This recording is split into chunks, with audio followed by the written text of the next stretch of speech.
শোনো, কি? আমি তোমাকে আর ঠকাতে চাই না। ঠকাবা কেন? তোমাকে একটা মিথ্যা কথা বলছি। তাহলে সেই মিথ্যা কথার সত্যিটা এখন বলো। আসলে এগুলো কিভাবে বলবো বুঝতেছি না। কি সমস্যা সেইটা বলো। আমি আমাদের কলেজের একটা ছেলেকে অনেক পছন্দ করি। আর মিথ্যা কথা বলছি এইটা, এই ফোনটা আমার কাছেই থাকে সব সময়। আমি ওই ছেলের সাথে সব সময় কথা বলি। নিজের অজান্তে ওরা অনেকটা ভালোবেসে বলছি। গতকাল আমি ওরে বলছি সব ঘটনা। ও আমার সাথে সম্পর্ক করার জন্য রাজি হয়েছে। তাই বুকে অনেক হাউস নিয়ে তোমাকে আমি এসব বলতে আসছি। তোমার কথা শুনে হারিয়ে গেছিলাম। এতটা ভালোবাসো আমাকে।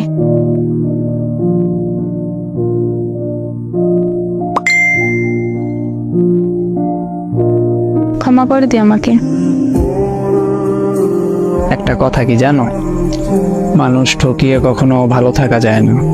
আল্লাহ ছাড় দেন কিন্তু ছাইড়া দেন না।